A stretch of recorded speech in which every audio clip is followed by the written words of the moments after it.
கிளாம்பாக்கம் கலைஞர் நூற்றாண்டு பேருந்து நிலையம் டிசம்பர் 30ஆம் தேதி முதலமைச்சர் மு.க.ஸ்டாலின் அவர்களால் திறந்து வைக்கப்பட்டது. இந்த இடம்தான் மெயின் என்ட்ரன்ஸு. 88 ஏக்கர் பரப்பளவில் 14 நடைமேடை என பிரம்மாண்டமாக விமான நிலையத்தை போன்று காட்சி தருகிறது.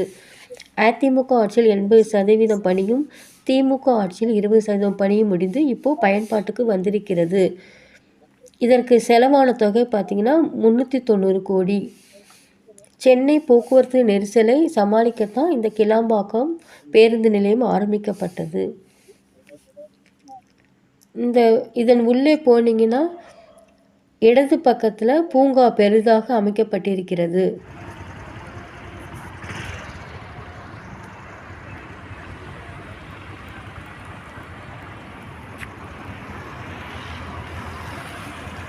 ஆங்காங்கே தமிழில் எந்த இடத்துக்கு எங்கே போகணும் என்று மஞ்சள் பெயர் பலகை வைக்கப்பட்டிருக்கிறது. சிசிடி கேமரா, நடத்துனர் ஓட்டுநர்களுக்கு தங்க வசதி, பயணிகள் தங்குவதற்கு வசதி, தாய்மார்கள் பாலூட்டும் அறை, நவீன கழிப்பறை வசதி, குடிநீர் வசதி, ஃபோன் சார்ஜ் போடும் இடம் என எல்லா வசதிகளும் செய்யப்பட்டிருக்கிறது.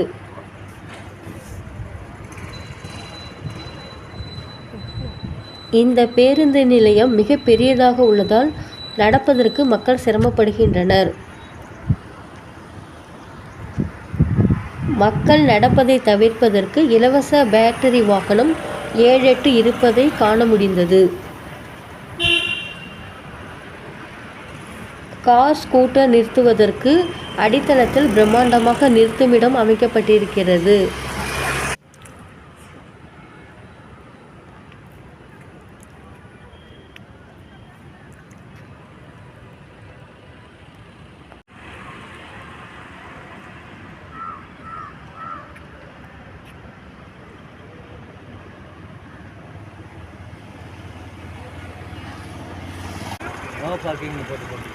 இந்த இடம்தான் கார், இருசக்கர வாகனங்கள்லாம் நிறுத்தும் இடம்.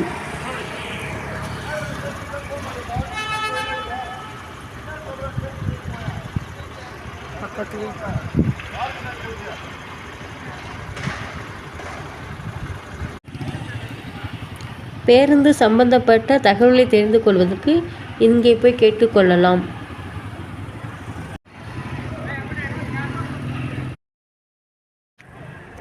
இந்த இடம்தான் காவல் நிலையம் அமைந்திருக்கும் இடம். இங்கு ஒரு விநாயகர் கோவில் அமைந்துள்ளது. இந்த பேட்டரி வாகனம் மூலம்தான் மக்கள் வெளியே உள்ளே அழைத்து வரப்படுகின்றனர். இது இலவச வாகனம்.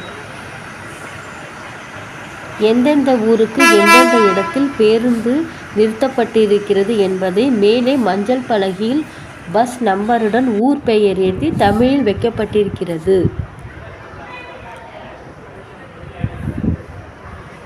கொஞ்ச நாளைக்கு சிரமமாக இருக்கும்.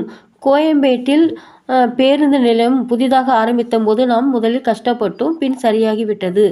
அதுபோல் இது பழகிவிடும். இன்னும் கடைகள்லாம் திறக்கப்படவில்லை.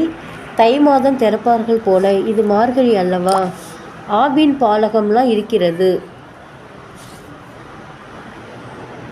அங்கங்கே குடிநீர் குழாய்கள் அமைக்கப்பட்டுள்ளது.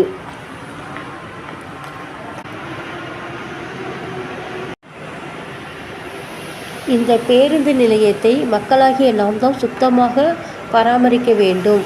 நானே பார்த்தேன், அங்கங்கே இப்போவே எச்செல்லாம் துப்பி வைத்திருக்கிறார்கள்.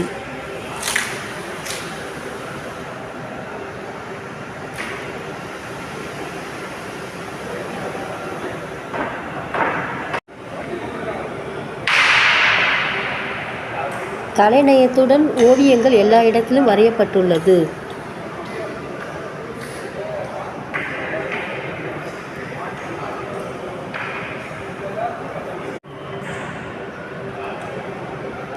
இப்போ ஆவின் கடை செயல்பாட்டில் உள்ளது. டெண்டர் முறைகேடெல்லாம் எதுவும் நடைபெறவில்லை. இன்னும் கடைகள் காலியாக தான் இருக்கின்றது. இன்னும் அட்வான்ஸ் 30 லட்சம் சொல்கிறார்கள். கட்சியெல்லாம் பார்த்துலாம் கொடுப்பதில்லை இந்த டெண்டர்லாம். தானியங்கி படிக்கட்டுகள் அமைக்கப்பட்டுள்ளது. இந்த பேருந்து நிலையத்தில் திரையரங்கம் வருவதாக சொல்கிறார்கள் அங்கே உள்ளவர்கள்.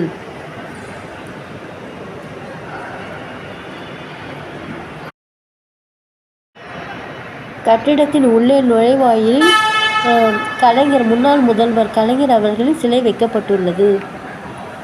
இதில் என்ன குறைன்னு பார்த்தீங்கன்னா, இந்த பேருந்து நிலையமும் ஊரப்பாக்கம் ரயில் நிலையமும் ரொம்ப தூரம் அதிகம். இதற்கு என்ன பண்ணணும்னா, மெட்ரோ ரயில் நிலையம் இந்த பேருந்து நிலையத்தில் அருகில் அமைக்க வேண்டும். இந்த அழகான பேருந்து நிலையத்தை தூய்மை பணியாளர்கள் எவ்வளவுதான் சுத்தம் செய்வார்கள். மக்கள் நாமும் பொறுப்புடன் சுத்தமாக வைத்துக்கொள்ள உதவ வேண்டும். இதன் தொடர்ச்சி அடுத்த வீடியோவில் பாருங்கள் ஃப்ரெண்ட்ஸ். தேங்க்யூ.